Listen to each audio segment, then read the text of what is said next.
Otto em barulho na praça.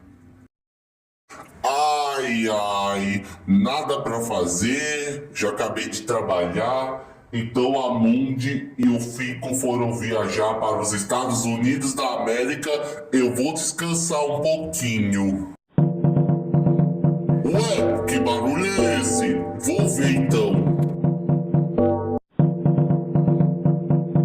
Ei, por favor, vocês podem parar um pouco de barulho, por favor? Eu estou tentando dormir.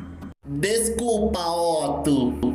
Desculpa, Otto. A gente queria fazer um barulho na praça pra gente tocar tambor, entendeu?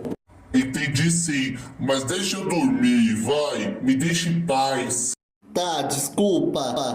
Ok, mas não faça barulho de novo. Ai, amiguinho, o que a gente vai fazer com o barulho? Eu não sei não, tô aqui. Ai, ai, finalmente paz. Não tô aguentando mais.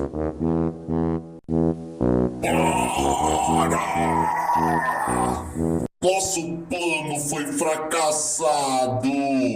Culpa de vocês. Vou surtar agora. Não é pra vocês fazerem barulho na praça. Vocês entenderam tudo que eu falei? Some daqui agora. Corre, Zangão! Não voltem mais à praça! Ufa, essa foi por pouco. Aquele barulho bizarro atrapalhou e eu mandei os cair fora. Quer saber? Vou dormir agora.